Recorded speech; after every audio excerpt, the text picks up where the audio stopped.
জাতীয় সনদ বা সংস্কার প্রস্তাব বাস্তবায়নের বিষয়ে একটি সমঝোতায় পৌঁছাতে রাজনৈতিক দলগুলোকে অন্তর্বর্তী সরকার 7 দিনের একটা সময়সীমা দিয়েছে। 9টি দলের পক্ষ থেকে বিএনপি ও জামাতে ইসলামকে সমঝোতায় আনার চেষ্টা করা হচ্ছে বলে আমরা জানতে পেরেছি গণমাধ্যমগুলো, এবং সেই 9 দলের মধ্যে আপনাদের দল এবি পার্টিও আছে। সমঝোতার চেষ্টা কতটা সফল হবে বলে মনে করেন? বড় দুই দলের পক্ষ থেকে আপনারা কেমন সাড়া পেয়েছেন? তারা কি আসলে সমঝোতায় আসতে চায়? কোনো কিছু দর কষাকষির জন্য তাদের এই এটা কি লোক দেখানো, না আসলে এই দূরত্বটা এরকম? দেখেন, আমি কিন্তু খুব হোপফুল না। আমি কালকেও বলেছি, 9 দলের মিটিং শেষে যখন ব্রিফ করেছে সেখানে আমি বলছি আই এম নট হোপফুল। তো মার্জিয়া মমতাজ যেটা বলেছেন যে রাজনীতির ভাষা গর্জন, এটাকে উনি বলেছেন ওনার ভাষায় যে এটা একটা রাজনৈতিক রেটরিক, যে আঙ্গুল ঘি তুলবে না, চামচ দিয়ে তুলবে না, আঙ্গুল দিয়ে তুলবে না, নানা রকমের রেটরিক রাজনীতিবিদেরা বলেন। তো ওনার কথা যদি আমি ধরে নিই তাহলে আমি দেখব যে আমরা কিন্তু আমার অনিচ্ছা সত্ত্বেও, যেহেতু কালকে গণতন্ত্র মঞ্চের ইচ্ছায় কিন্তু আমরা বাকি 3টা দল গিয়েছিলাম, আমার খুব আগ্রহ ছিল না।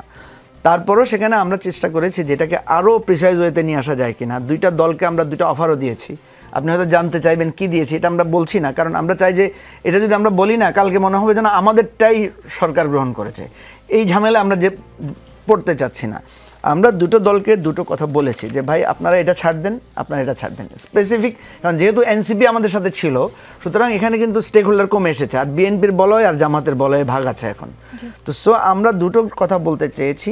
একটু বলেই ফেলি আপনাকে, আমরা চেয়েছি যে আপার হাউসে ভোটের পিরিয়ডটা যদি বিএনপি একটু ছাড় দেয়, আর জামাত গণভোটের ব্যাপারে যে পজিশন নিয়ে ফেলেছে যে না আমরা নভেম্বরে চাই, তাহলে একটা সমাধানে পৌঁছানো সম্ভব। কিন্তু আমি আজকে একটা বড় দলের মানে জামাতেরই একজন নেতার সাথে কথা বলে আমি দেখেছি যে না, ওনারা ওই যে মানে আঙ্গুল ঘি ওই টোনে ওনারা এখনো আছেন আর কি।